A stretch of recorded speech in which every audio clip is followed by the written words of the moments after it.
Good afternoon, colleagues, and welcome to this webinar on the SENSS Collaborative Projects Competition. I'm Fragiskos Filipeos. I'm a professor of international business at the University of Essex, and I'm the director for DTP1 SENSS and DTP2 SENSS. And today I will be giving you some information around the Collaborative Projects Competition, which is an annual supervisor-led competition we run at the South and East Network for Social Sciences. So the purpose today is to present some basic information and give you some, share some experience. Over the last few years, I have been either be sitting on the panel of the Collaborative Projects Competition, or I have been chairing that panel. So I will be sharing some of the kind of insider information, telling you a bit how the panel evaluates the different proposals, what we look for in a successful proposal. But it's also an opportunity for you to ask questions. And obviously, if you want to have an individual discussion around your proposal and your project, feel free to email me. I've got my contact details at the end of the presentation, and we can set up a one-to-one meeting. I have always said that I'm keen to provide feedback on draft proposals, and that gives me also an opportunity to read a lot of the submissions before they actually get to me in the formal stage of the competition, which means that I'm kind of spreading my workload a bit better over the weeks before the actual submission, because the timeline we have for the evaluation is quite tight. And depending on the number of submissions, different panel members might be reviewing a selection of them, and usually I'm the only one who does review all the submissions to ensure that there is consistency across the evaluation of the panel. There are two ways, and you might see me looking at my screen on my left. You can either raise your hand and come up onto screen and mic and ask your question, or you could always use the chat function for Zoom. If you use the chat function, I will be reading your question out loud in order to pick it up in the recording. And as soon as we finish, this recording will basically become the main recording on this competition, which we will be putting on the website. I know some of you, you have asked me to look at previous successful applications as well. And what I'm saying is there are some examples from the previous DTP, and these are clearly signposted on the website. And hopefully in the next couple of days, I will be having a few of those applications that were successful in the previous competition as part of DTP2, and those will also be part of the website, and you will be able to review those. I'm trying to come up with a selection that represents the different thematic areas and represents the different institutions. So bear with us on that. It's not the easiest task, because we need to get approval from the collaborative partners as well in order to put that information on the website. So today's session will cover some information around the supervisor-led collaborative competition. I will talk a bit about the criteria we use to evaluate the applications, and what matters in those criteria more for the panel. Also, I will talk about the key pitfalls, and hopefully through that process, I will probably also answer some of your questions in terms of how does a good application look like. And then I'll talk a bit about the next steps, should you be successful, and how do we actually go about recruiting a PhD student. One of the things which is really, really important for me to highlight here is that this competition is an annual competition for SENSS. We have managed to recruit 9 successful projects last year. We are looking to recruit another 9 this year, and we have 3 more years ahead of us, at least 3 more years, depending on the way SRC will move forward with the rebidding process for the next iteration of the DTPs, we have at least 3 more years of funding for this competition. So if someone feels that actually I'm here more to get a sense of what this competition is all about and how I'm going to put together a proposal, and you feel it's obviously quite tight between now and the 3rd of October, with the start of the academic year, with building the relationship with the partner, this is not your last chance. What I always say is we've got more of these competitions coming over the next few years, and if you want to take a slightly longer period of time and prepare it, I've delivered a series of sandpits across different institutions over the summer. I'm hoping to be able to do that again next year and work with colleagues and give them feedback on their applications and give them an understanding of the insides of this competition. So don't feel, oh, this is my last chance. Equally, one observation I have to make is that over the last few years, we have had submissions over one competition that have not been successful. What I usually do is I collate the panel's feedback, and we provide relatively detailed feedback on each of those applications. And what has happened is the next year that application has been resubmitted. So the same project can be submitted as many times as you wish. And the second year, because of the incorporation of the panel, the project got funded. Now, obviously, this is what I would call a beauty contest. So it's not a matter of whether your project is good or bad. Most of the projects we get are actually fundable projects with very, very good quality. But what happens is we have a constraint in terms of the funding. So in the end, what we have to do is we have to do a ranking of the projects we receive. And obviously, we can only afford funding for the top 9. So generally speaking, resubmissions have a much better rate of success than first submissions. And also, as I said, it's not 1 year that this project competition will run, but it's over multiple years. And yes, the answer to the question, there is a question whether the recording will be available later. Yes, the full recording will be available on the website under the supervisor competition. So with these opening statements, opening kind of comments in mind, the first thing I want to say is share some information. These are the key dates. I think at this point, the most important key date that you need to work towards is the deadline for applications, which is 12 o'clock. It's noon on Thursday, the 3rd of October.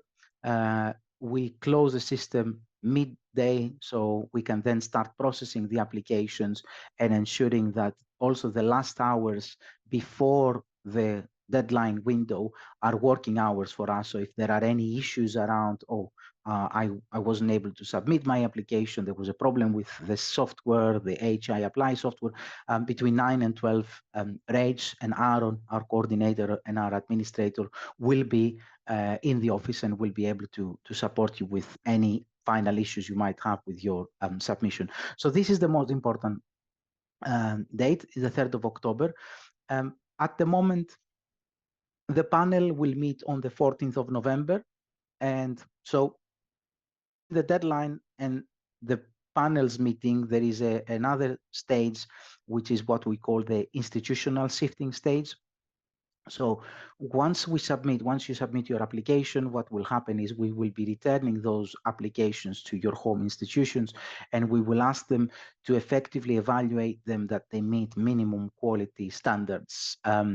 Now, whether that is going to be a very strict process or a very lenient process, it will always depend on the final number of applications we receive. So if it is a relatively high number, then we might ask institutions to effectively make that institutional shift process more robust. If the number of applications is a moderate one, a manageable one for the panel, then we won't basically ask institutions. We can give the institutions the liberty to submit and progress all applications. Now, what do I mean by high numbers and moderate numbers? Just to give you a sense, in the first year of SENSS DTP1, we did receive about 17, 18 applications. In the second year of DTP1, that number went quite up, quite high, almost to 45 applications. And then as years progressed, that number dropped again to what I think it was 14 or 15 applications in the last year of DTP1. For DTP2, which is the current DTP, last year we received 22 applications, so it wasn't a bad submission. It was actually quite a good submission. There was a variety of applications, and I'll come to that in a minute, from the different institutions.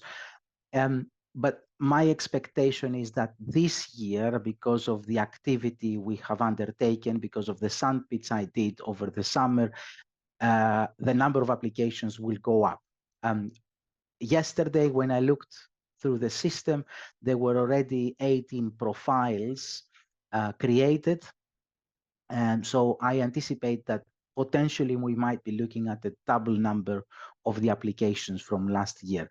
And at that point, I'll see, depending on the size of the panel, whether we need to effectively do a robust institutional sifting, or whether we can progress our applications. I anticipate that each panel member usually reviews about 14 to 15 applications in order to give a spread, and each application gets reviewed at least by 3 panel members every year, in order to get enough variation into the application, into the perspectives of individuals. So this is what's going to happen between the 3rd of October and the panel meeting on the 14th of November. Talking about panel, just to give you a sense of who is reviewing these applications, it is usually chaired by the director. We will have one of the successful supervisors from last year. We will also have one of the successful collaborative partners, so an external, a non-academic, reviewing the applications. And I will also have 2 of the thematic chairs sitting on that panel. So that is effectively 5 individuals, including myself, who chairs the panel. So you get a very diverse kind of perspective of individuals looking through your application, who, I always make this point here, who are not necessarily experts in your topic. So you need to be able to communicate very clearly to a non-expert. Obviously, 4 out of 5 are going to be academics, but you need to be very clearly able to communicate to a non-expert audience, an academic non-expert audience, your ideas. We aim to circulate the outcomes on Tuesday, the 26th of November, and that is because the management board will be reading the report and will be approving the applications. And then between the 26th of November and the 24th of February, we effectively, once we put the adverts out, we open the student part of the competition, and students will apply through HI Apply to your specific project. And that is, the deadline for that is going to be 24th of February, 2025. I'm hoping this year, except from the adverts, so the adverts for the successful projects go on to Find a PhD and jobs.ac.uk. I'm hoping to be able to see whether I can do mini interviews with the supervisors and, if possible, the collaborative partners of those projects, and put them on the website, just to increase the diversity of our communication and attract candidates. And post the student deadline, the supervisory team will select the candidates that they will be interviewing. We will have a series of interviews. I'll say a bit more about that later on, towards the end of the presentation. And then we will have a preferred and reserved candidate, and the final decision will be made by the management board on the 2nd of April. And this is for projects that will start in October 2025. Now, this is the landscape as it was last year, and obviously there are particular themes that lend themselves to this competition. So you can see actually sustainability and climate emergency was the theme that attracted the highest number of applications. 3 from Cranfield, 3 from Middlesex, 2 from East Anglia, 1 from Essex and 1 from Roehampton. Health, well-being and social care and justice institutions and social change were almost on par. With City, Goldsmiths, UEA, and Lincoln in health, well-being, and social care, Goldsmiths, Middlesex, and East Anglia and Lincoln in justice institutions and social change. And there was one application in resolving uncertainty and addressing from Cranfield. We didn't receive any applications in digital social sciences or in advanced methods for social and economic research. Now, obviously, the competition, the student-led competition, has a slightly different perspective because justice institutions and social change, as well as health, well-being, and social care, are much larger in terms of their submissions in that competition. But I was really pleased last year to see that most institutions submitted at least one application, and there was a good spread of applications from the different themes. I expect to have a slightly better balance this year. This was the first year we haven't done much of the advertising last year. Effectively, we were constrained by when ESRC gave us the go ahead with the funding. This year we did a soft launch back in June. I did sandpits. I've done 2 of those webinars. I have been having informal discussions with a lot of colleagues across different institutions. So there will be a better spread both in terms of themes and institutions. Now, I think what is quite interesting to highlight is that the projects come from all different perspectives, and this is the project table.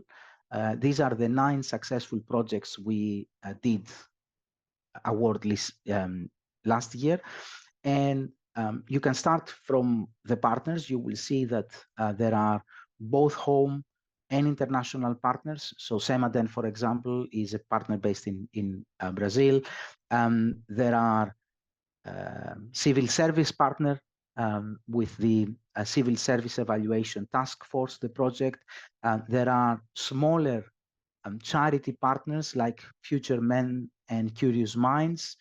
And there are also relatively large corporates there like Cadent Gas, as well as public companies like Scottish Water. So the nature of the partner actually doesn't give you an advantage. The nature of the partner basically needs to speak to the type of the project you're doing and the value added that this partner will add to the project, but also the value added this partner will get out of the project. So is what the partner brings into the project and also what the partner gets out of the project in terms of impact, which matters for the success of the project.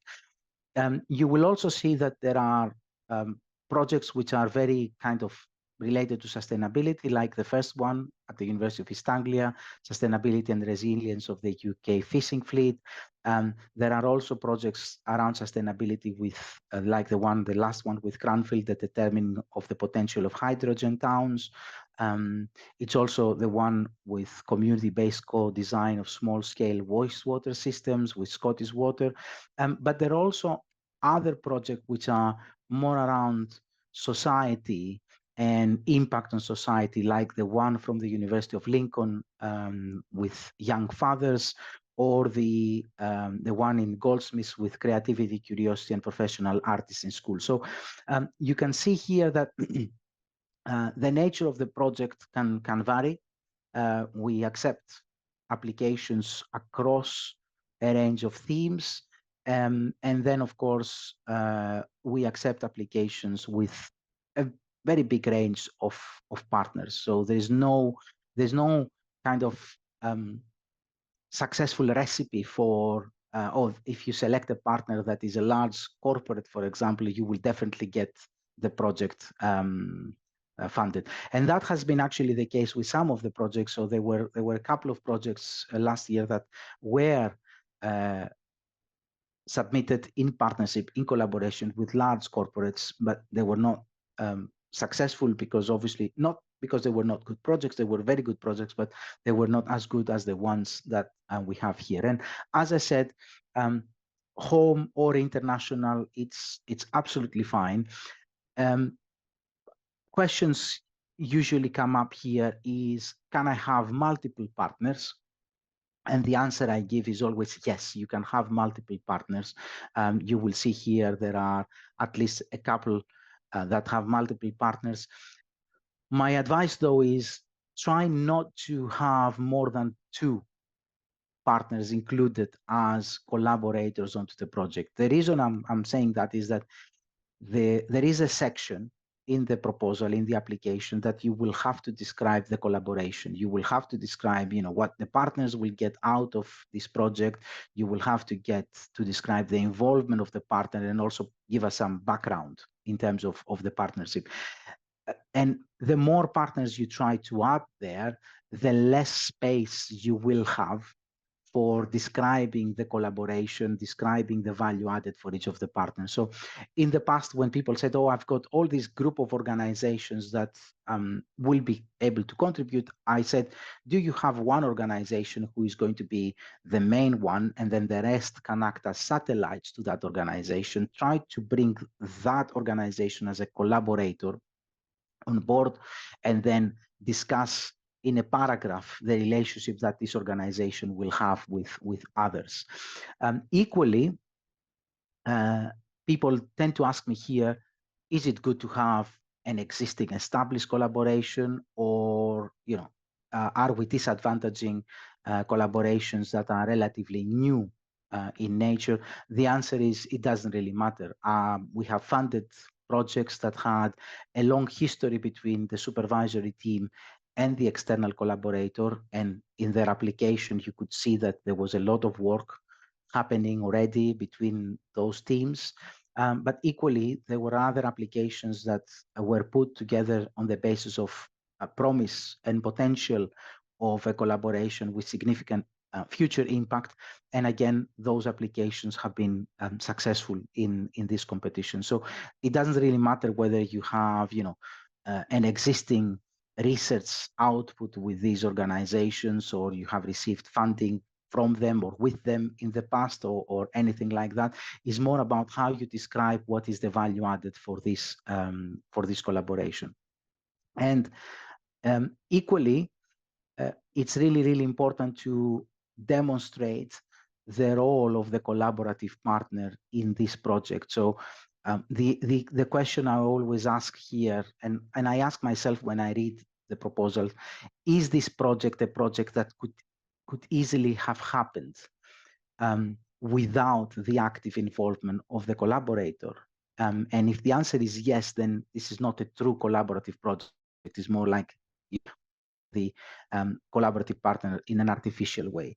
If the answer is yes, because the partner, for example, holds access to data or access to populations, which they wouldn't be able to, they wouldn't be accessible otherwise, then the answer there is yes, this is a truly collaborative project. And this is why I always say, think about what the collaborative partner is bringing into this proposal.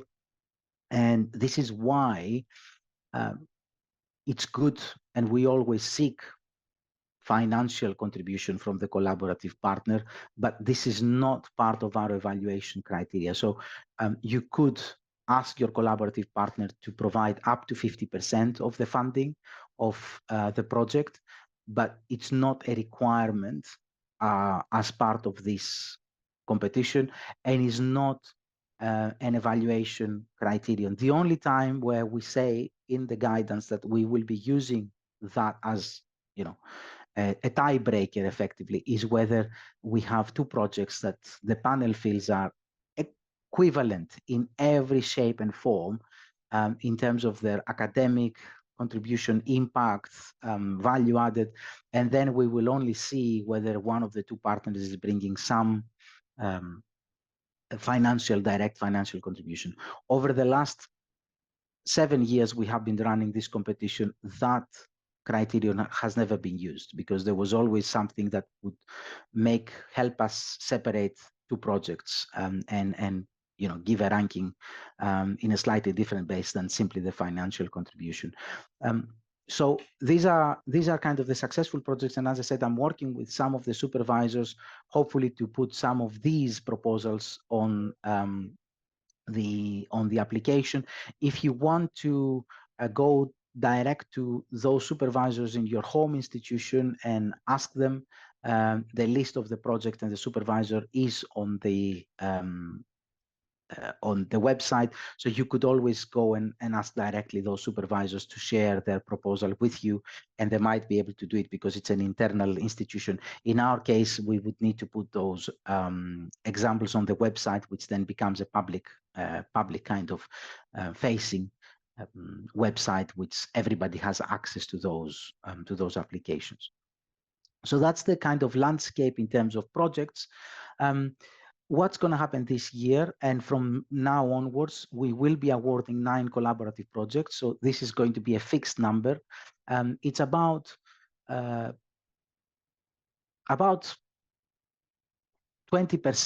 of the total studentships we award annually. So last year we were able to award 41 studentships in the end, which is a very good number.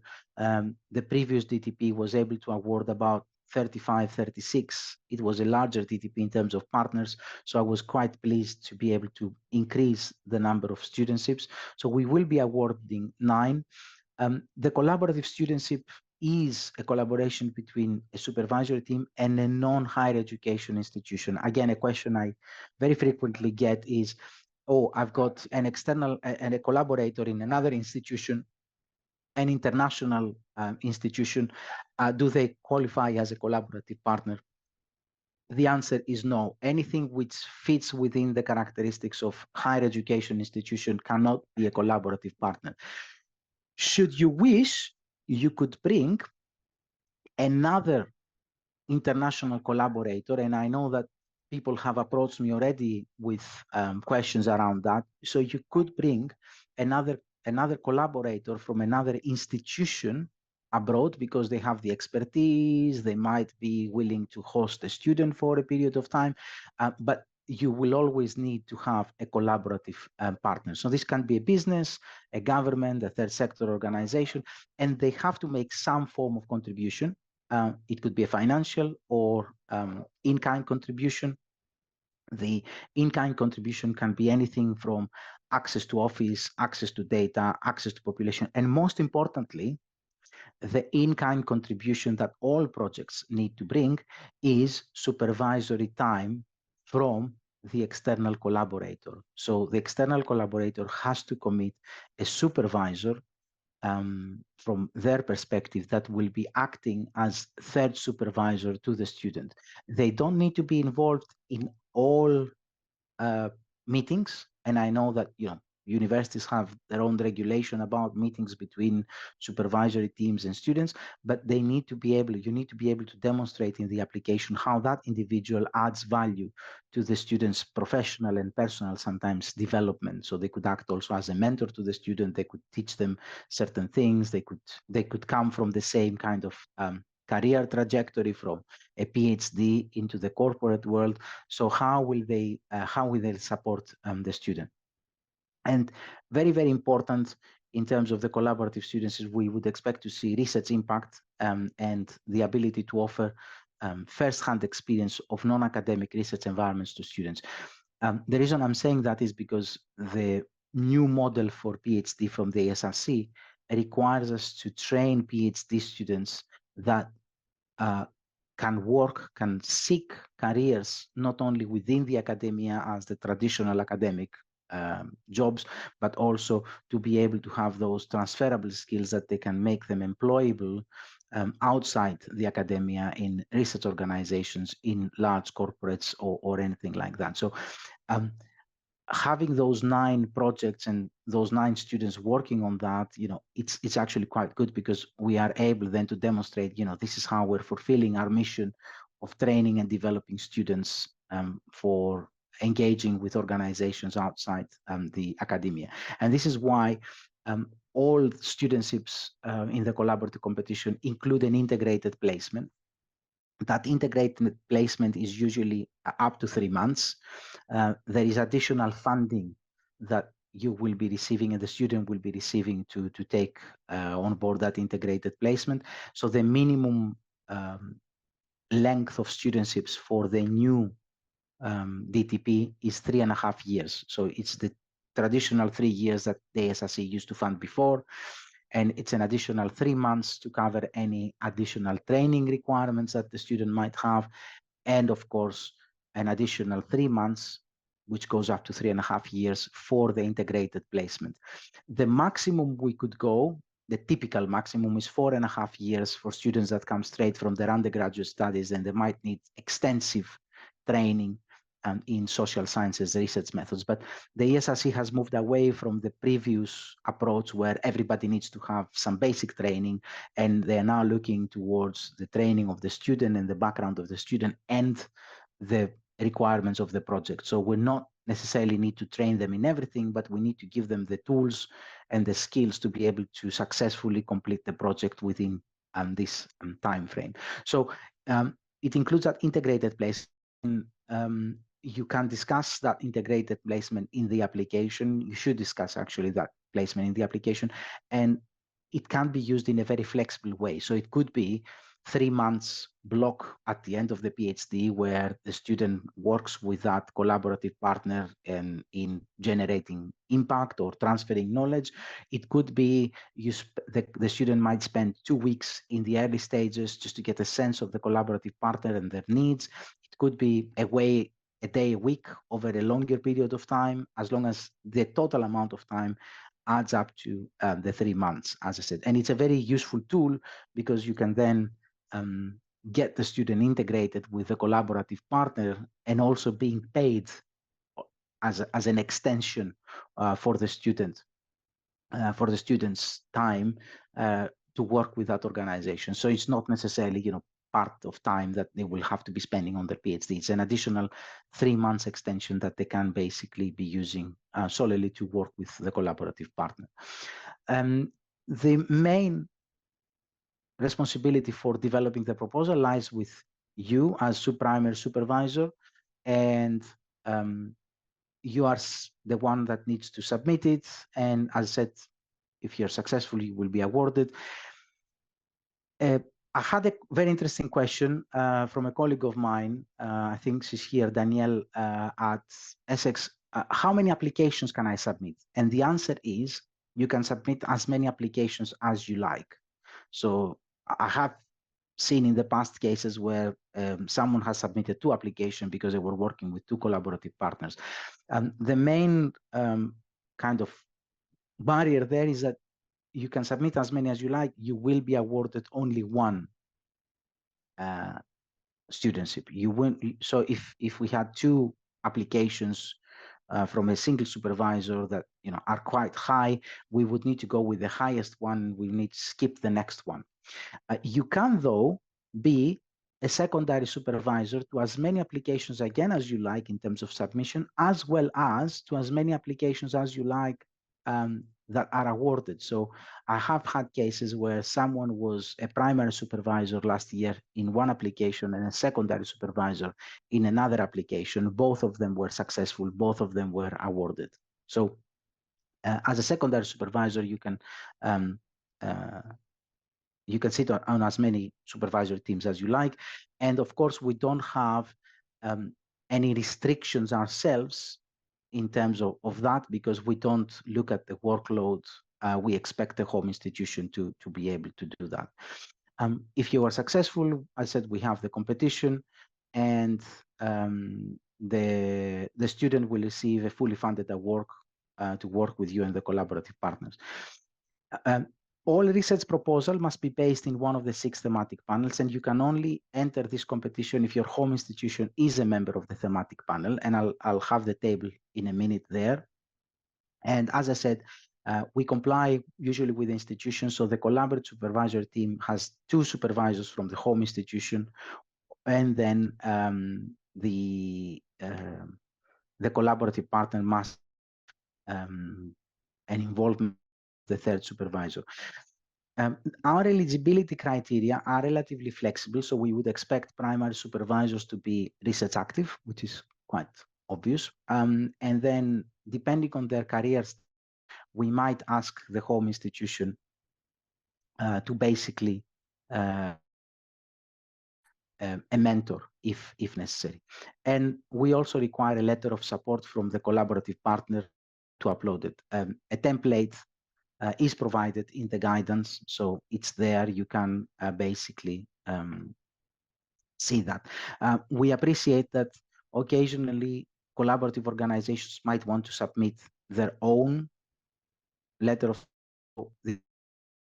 for guidance for those that they don't have one, especially some smaller organizations. Absolutely happy to accept a different one from the collaborative partner as long as it provides the information required. The template. Again, a frequent question here is who should sign that letter? And the answer we give is that we would expect the highest official of that collaborative partner to be able to sign that letter, in the sense that we don't want the supervisor, the third supervisor, to act as the person who's the collaborative partner, because we want to see an institutional support from the collaborative partner. Assume someone leaves from a collaborative partner, we don't want that project to fail or collapse. We want to make sure that the project is addressing the collaborative partner as an organization and not as the individual who is representing the collaborative partner. These are the 6 thematic panels, and this is the table where you can see which institutions are part of which thematic panel.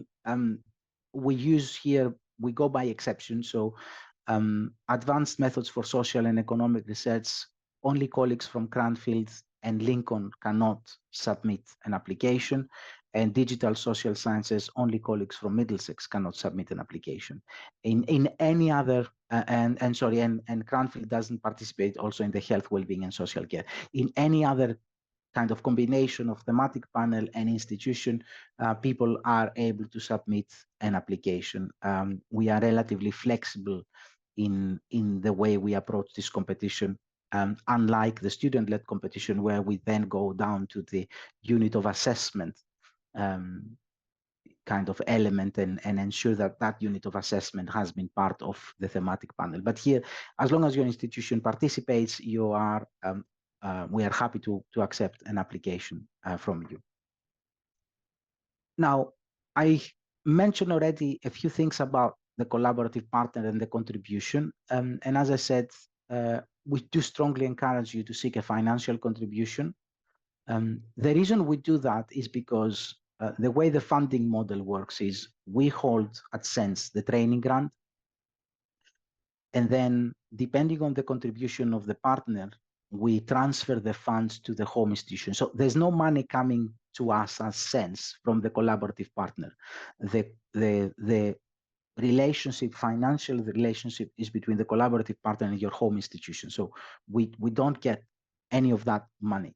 What happens though is we are able, if the collaborative partner contributes slightly towards the project, we are able to maintain a slightly higher proportion of the grant within the bigger pot, and that means that we are able to then utilize that amount for either student activities or to offer additional studentships. So as I said, although we're not directly involved, we're not getting any of that money, we are actually benefiting, not necessarily SENSS, but students by having partners contributing financial. Just to give you a sense of how much the money is, if you were to do a full kind of 50% towards studentship costs, that would be approximately £14,000 per annum. So you would be looking at, 3 or 4 years, that would be, I don't know, something like £50,000, and includes student fees, stipend, and grant costs. The way, again, the money works, it doesn't have to be on an annual basis. I sometimes talk to collaborative partners and they say, look, we actually have a fixed sum of money now, and we would like to put it towards a studentship, but we would like it to be included in this financial year. They can transfer that money into the home institution now as a one-off, and then that covers 50% of the studentship. So, or it could be just on an annual basis. Is absolutely fine. The 25% is about 7K. It could be anything from 1% up to 50%. We're not allowed to get any more than 50% because that's a ESRC rule. In order for someone to become an ESRC student, they need to be receiving at least 50% from the ESRC. Sometimes also we have financial contributions as lump sums. So the partner says, look, I can't make this one an annual contribution, but I've got a lump sum at the moment, which is about £10,000, and I would like to put that towards the studentship, and it might be used to, for example, fund, let's say, additional conferences for the student, or fund additional research, or fund the field work of the student. And then, of course, in-kind contributions as access to data, training, resources, equipment, and everything like that. I've got a question about why Middlesex was excluded from the digital social sciences. I'm not going to go into the details, but the table before here does not represent SENSS evaluation. It represents the way institutions wanted to participate in the different themes. So we ask institutions to submit the units of assessment that they would like to be included in those themes. We had a set of criteria that we were using in order to ensure some form of minimum research quality, and therefore institutions like Middlesex decided that there wasn't any scope in them participate in digital social sciences. So it's not a SENSS, it's an institutional decision, not a SENSS decision, and it's something obviously that can change over the years as institutions are able to make cases if they want to join additional thematic panels. And Romano is asking a question, to be clear, sponsorship contribution cannot exceed 50%. That's correct. We cannot, at least for the studentship, we cannot accept any more than 50% of the full amount, which includes student fees, stipend, and any kind of other grant costs. The reason is that ESRC says I need to have a minimum 50% contribution to the studentship in order for that student to be considered an ESRC student. What we have seen in the past, Romano, if you're thinking about bringing some additional funding in, what we have seen in the past is there was, I think, an international organization which what they did is they added a lump sum, which they called it consultancy fee for the student. So they were expecting the student to do some additional work for that organization, and they basically added that consultancy fee as part of the application, which obviously would bring the contribution over 50%, but it was almost like a separate pot that was used for the student, and it was almost an indirect way of increasing the student stipend. At the moment, the student stipend is short of £20,000 a year, and the students get all their fees waived, irrespective of whether there are home or international students. So effectively, they get no fees to pay, they get a stipend, and they also get something which we call the Research Training Support Grant, which is about £3,500 over the course of their 3.5 years, which funds conferences, trips, any other research expenses, so on and so forth. Danielle is asking if a partner wishes to cover something specific like travel expenses of purchase of software, is this counted as financial contribution or in kind? So Danielle, this is financial contribution. So if there is money coming in from the partner to cover those expenses, this is not in kind, but this is direct financial contribution. For example, if the software belongs to the partner, because you talk about purchase here. If the software belongs to the partner basically allows access, this is an in-kind contribution because there is no money coming into to the university.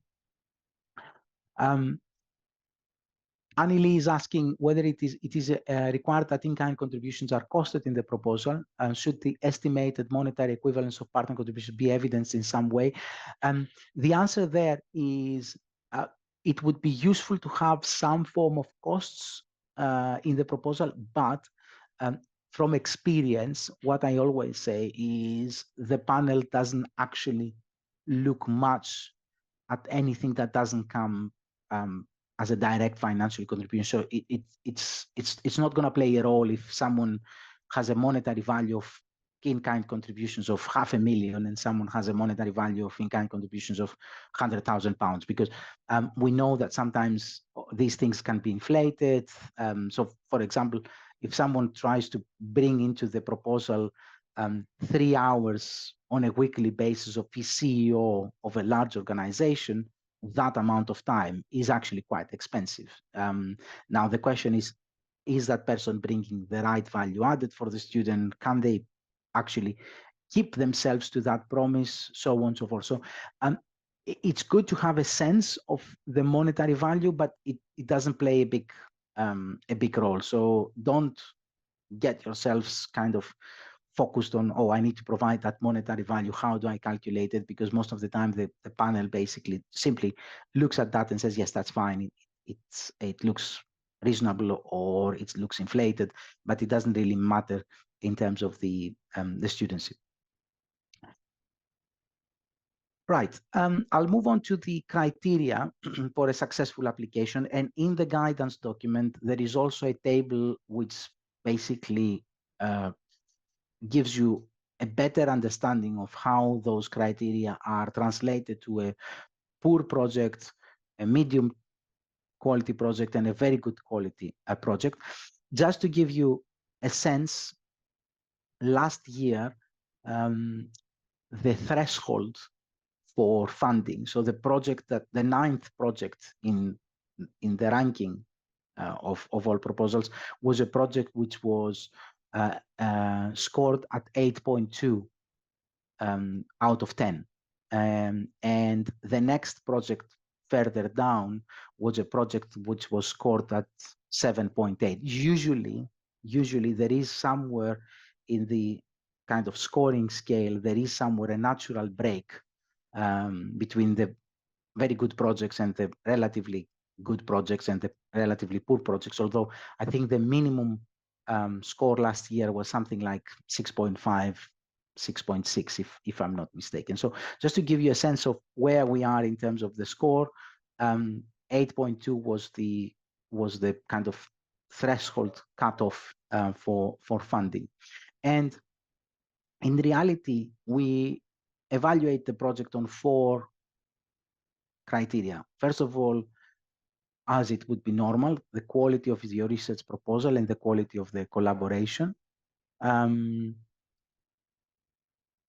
But what becomes more and more important for the proposals is also the suitability and feasibility of the project for a studentship. And this gives me a good point to highlight that one of the major issues with unsuccessful proposals are proposals that are simply recycled from one funding body to a next one. So someone had an unsuccessful application, for example, for a research proposal, and what they do is they simply recycle it and make it part of the SENSS collaborative project competition. You need to keep in your mind that this is in reality a studentship. So the person you will be hiring, if I use the term hiring, or the person you will be offering the studentship is someone who is not already trained at the doctoral level. It's not a research assistant. It's not someone that you could basically say, okay, here's a project, go and run with it. It's someone that it will require substantial amount of guidance, substantial amount of training. And therefore, you need to think, is this project feasible for that individual in 3.5 years? And one of the main issues we have is that projects basically try to address a lot of things in that studentship, and therefore there are significant questions around the feasibility of the project for a studentship. The fourth one is also something that requires an additional comment from my side, because I have seen in the past very frequently people saying, oh, and the student training will be based in the doctoral school of the university. And what I then see is a copy paste of the training offered by the institution. Well, this is not what this section should be doing. This section should be talking about the individual, the student, and the training opportunities the student will have through this particular collaborative partner. So it's not about, yeah, we will basically train the student through the doctoral college, but what is the supervisory team bringing onto the table? Is the supervisory team experts on a particular methodological approach? Is the collaborative partner an expert on a particular collaborative, on a particular training? I had a case in the past of a project with the NHS, one of the Southeast NHS trusts. And one of the things that they were putting there as part of the student training was to help them navigate through the NHS ethics approval process, which is just a maze, basically. And they were explaining in the proposal how they will help the student, especially the collaborative partner who was coming from the trust, how they will help the student to identify any potential bottlenecks, issues, things like that. And obviously that was quite an important aspect of training, but it was also an important aspect for the success of the project. And therefore it was quite individual to that specific project. And this is what we would expect to see. We don't expect to see, the general training guidance or the general training opportunities that you have as part of your doctoral college or other organizational aspects in your university. And we also like to see how you're going to be using the placement opportunity to develop additional skills for the student. Now, each one of those takes a weight. So you could see that the quality and feasibility of the proposal is the one that takes the highest weight in all. We also ask the panel to evaluate the interdisciplinary and impact potential of the proposal. We want to see how the project fits with the relevant SENSS theme. On the website, we have a table which basically talks about each of those SENSS themes, and it gives you how the theme is addressing funder priorities, so the SRC priorities, but also sustainable development goals. And we also look at the impact potential.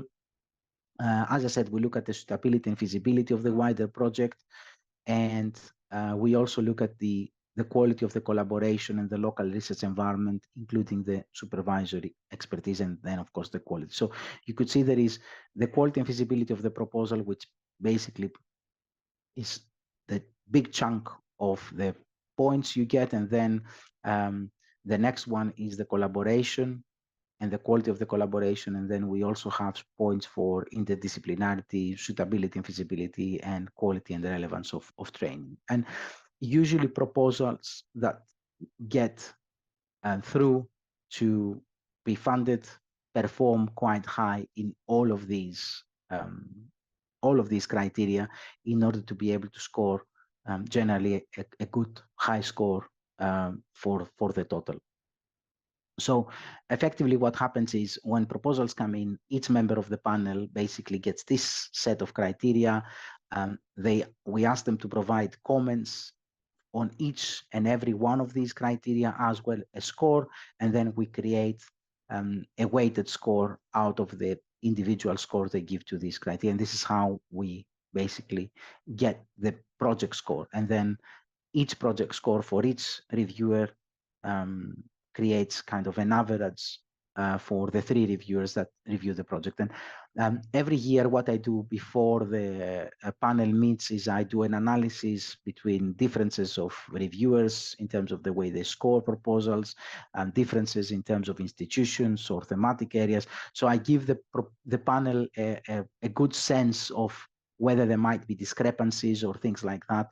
And then during the panel meeting, which, as I said, is going to take place on the 14th of November, we decide whether we need to look at particular proposals into more detail and perhaps talk to each other and change the score. So there's nothing set in stone from the minute that each of the reviewers finishes, because otherwise it becomes just more a numerical exercise. In reality, is less than a numerical exercise.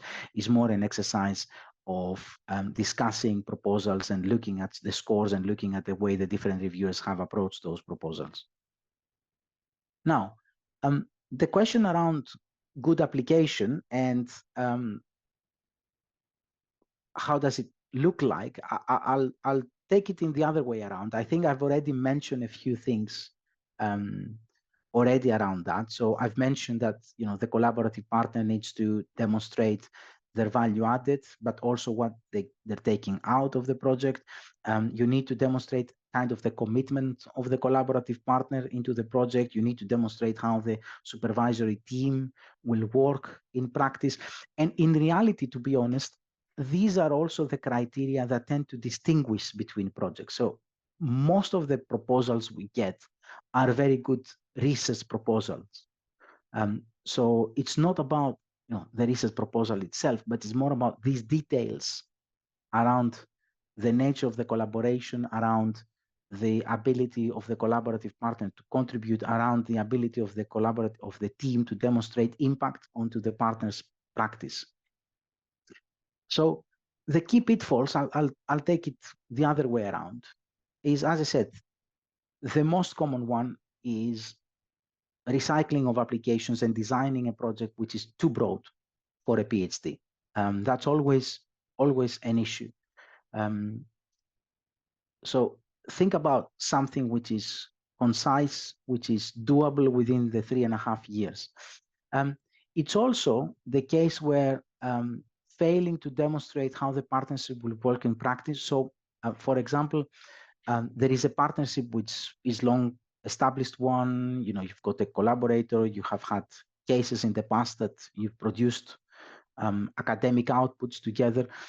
But what we also want to see is the partner's involvement in the supervision, in the day-to-day. So you need to tell us, look, this partner will contribute to supervision meetings there, and there, because this is the key milestones of the project where we would need to have input from the partner, or the partner will be involved in almost every meeting because in the early stages, because we would like to get them quite involved in that, and they might need to train the student.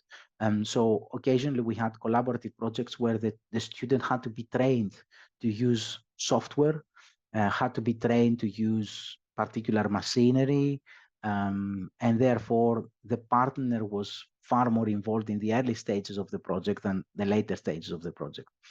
And that leads on to the next one where you fail to take advantage of the training opportunities for the student and the placement.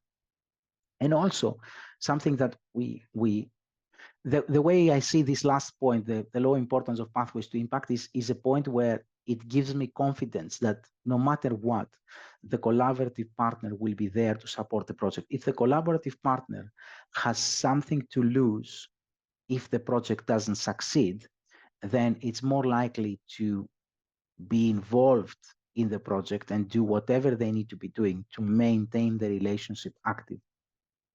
If the partner simply, doesn't lose anything, then they can just remove themselves from the project at any point. And then obviously, there are cases where I think there was one case in the past where we were able to convert that studentship to a normal studentship, not a collaborative one, but that's usually something that we would like to avoid. Now, what are the next steps and what is the role of a PhD student in this context? As I said, once we get the successful projects, we work with the supervisory teams, we develop a jobs.ac.uk and a Find a PhD advert. We do a social media campaign. We ask you to go out to your research networks and advertise the opportunity. There is a relatively good window between December and February. The competition is open to home and international students. For this year, it's the first year we will apply a quota to international students, which means that out of the 9 studentships, only 3 can be awarded to international students. The way that will be decided will probably be on the basis of the ranking of the projects. So the top projects will get priority into the selection of students, whether they are international or home, and then the next projects will probably have to rely on home students. And that's because last year we had a slightly higher proportion of international students applying to the collaborative, and therefore we were missing opportunities for international students in the student-led. So as a DTP, we have a total quota for our cohort, which is 30%. So in reality, this is 12 out of 40, effectively around there.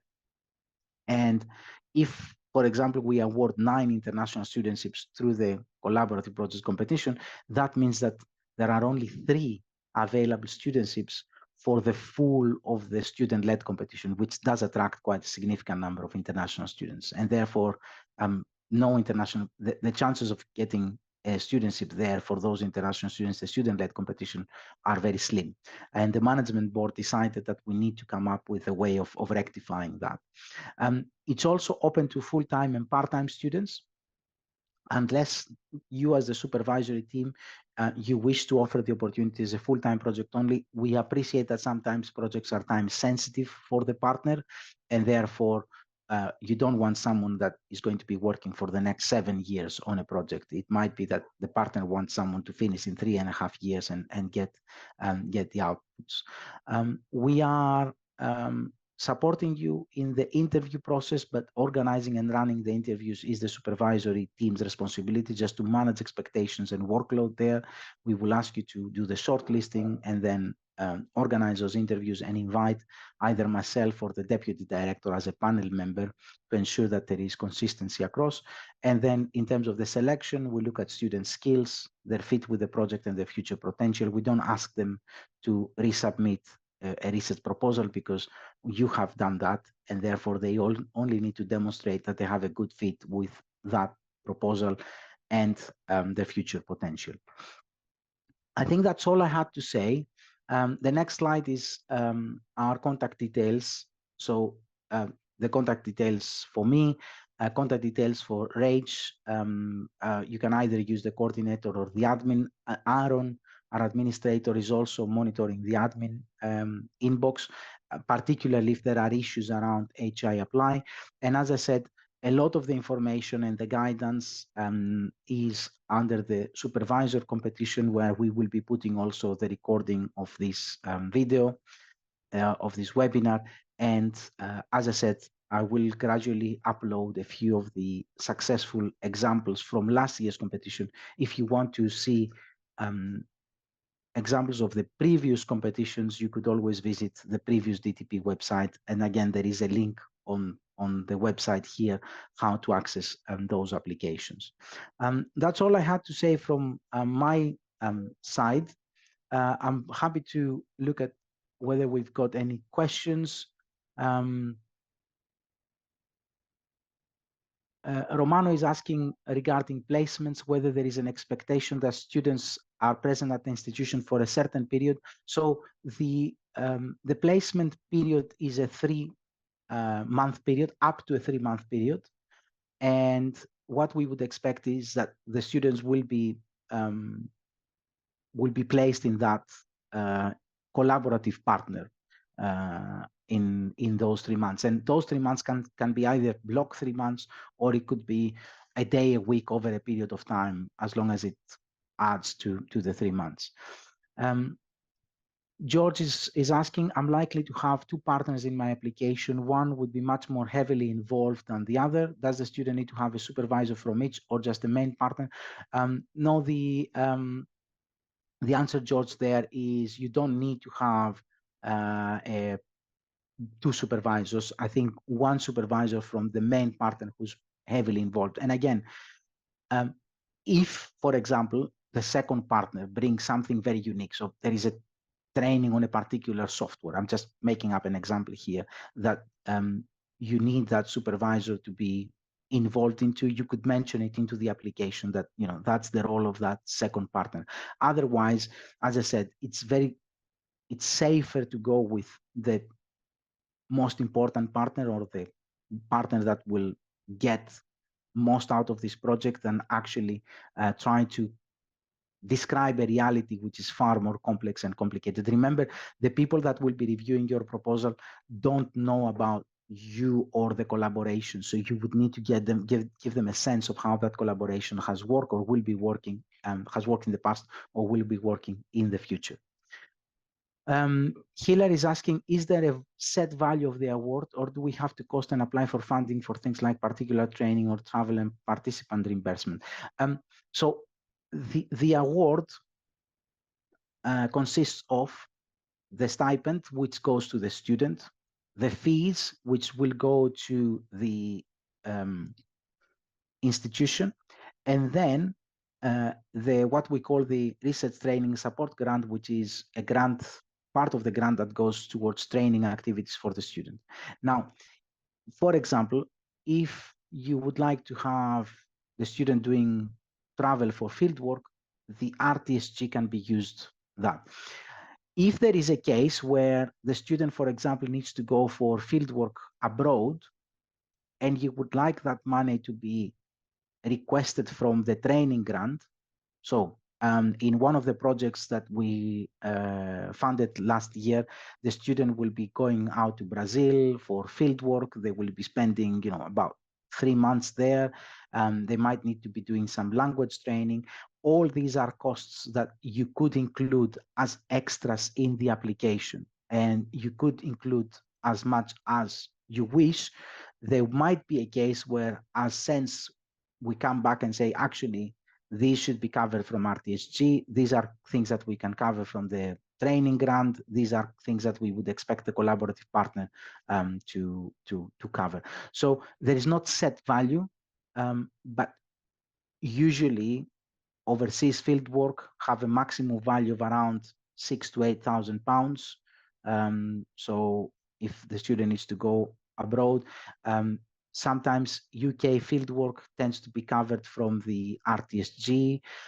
We have had also cases where the students had caring responsibilities and they needed to do fieldwork, and that's something that we've agreed to pay. So there is flexibility. Should you have any specific questions that you would like to ask, I'm more than happy to talk individually and tell me, you know, these are the things we want to include, how many of those can be actually included, and how many of those are eligible or ineligible costs. Let me just go down the list. Can you name multiple supervisors from a collaborative partner, or can it be only one? You can name multiple supervisors, but if you do that, you need to demonstrate how each of those supervisors will add value to the project. So what I'm saying there is you need to say, you know, what is the role?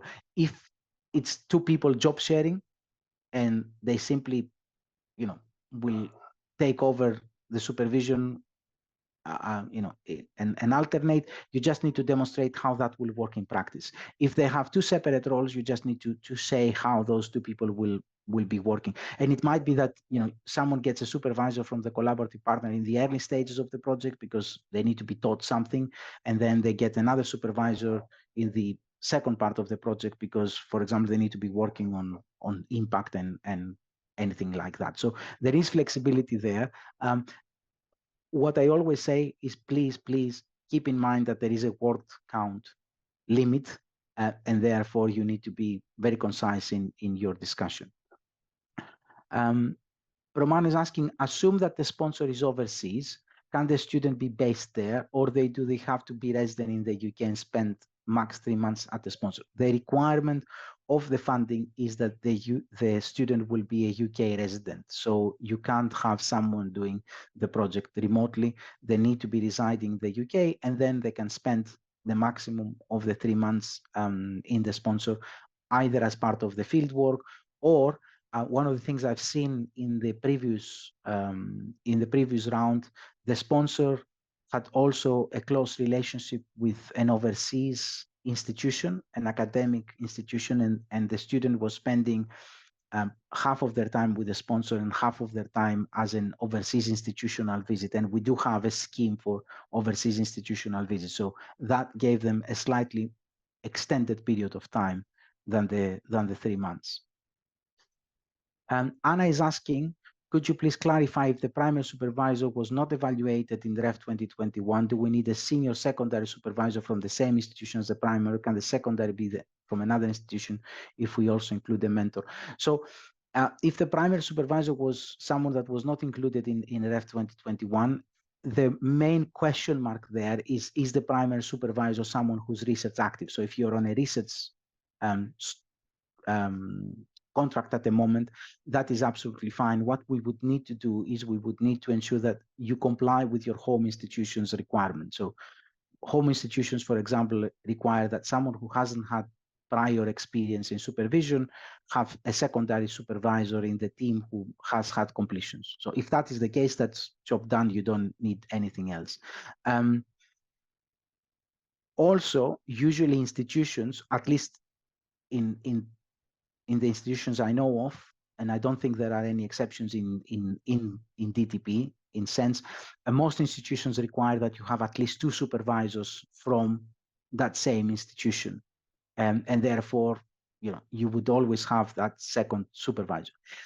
If you think that there is someone from another SENSS institution that should be included as part of the supervisory team, that's absolutely fine. You could bring someone with an external expertise. And as I said, that's not only for SENSS institutions, but it could be for international institutions. I think I reviewed a draft of a proposal that was going to bring someone from a higher education institution from overseas as the third supervisor onto the project. So as long as we comply with the minimum standards that your home institution asks you to comply with, we are safe. I think that's all in terms of the questions so far I can see in the chat.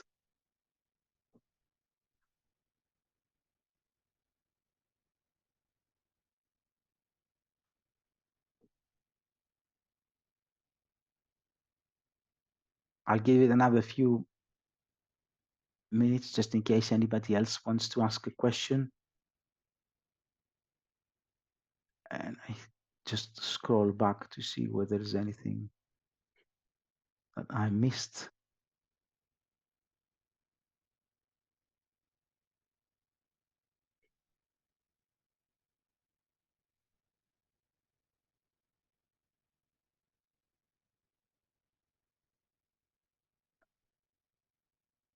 So Hilary is asking that I mentioned about allowing students who have not gotten an MSc to do a 3+1 arrangement. So what would happen there is when you submit your proposal, we don't ask you to specify the type of student you will get. We then do that in the process of recruiting the student. So if, for example, I'm taking psychology as an example, because psychology tends to have very good undergraduate students. If, for example, we get an application from a student that we feel they have the right expertise, they have the right experience, or anything like that, and they're the right person for the project, but they don't have the MSc, what we will do is we will assess their existing research methods, social sciences research methods needs. We will see what are the requirements of the project, and we will then see whether we need to award them a 3.5 or we need to offer them the opportunity to do a full master's, which is the 4.5. So what then would happen is the students will start on the project, but the first year they will be working on a master's Most institutions within SENSS have a master's, which allows enough flexibility to supervisors to basically look at proposals, projects that they can assign to the student who are similar or working towards their PhD. And then once they finish with that master's, they will basically start with the project. Again, this is something that we need to be discussing, the supervisory team, with myself and the collaborative partner, because the collaborative partner might say, look, I can't afford someone working for a full year on a master's.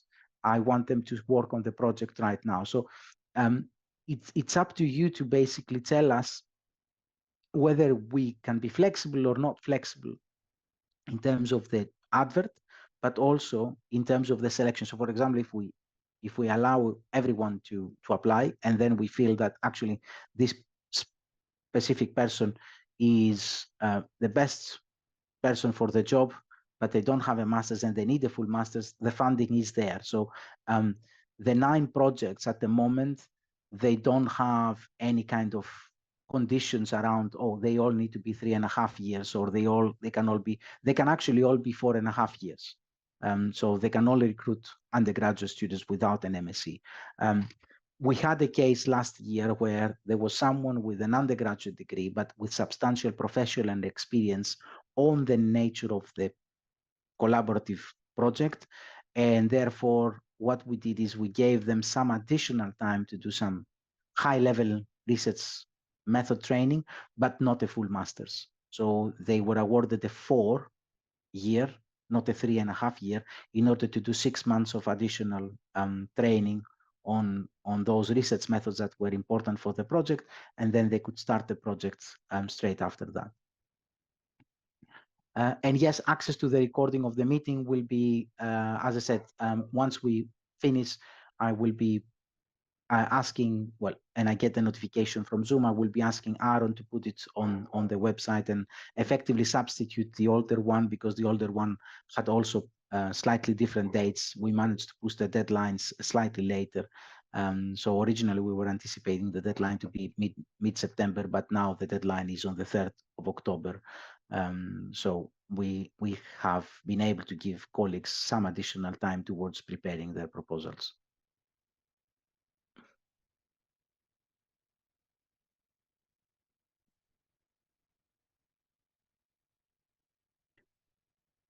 If there are no more questions, I'd like to thank you all for considering making an application. I'm looking forward to reviewing a lot of the applications. I always find it very interesting, this competition.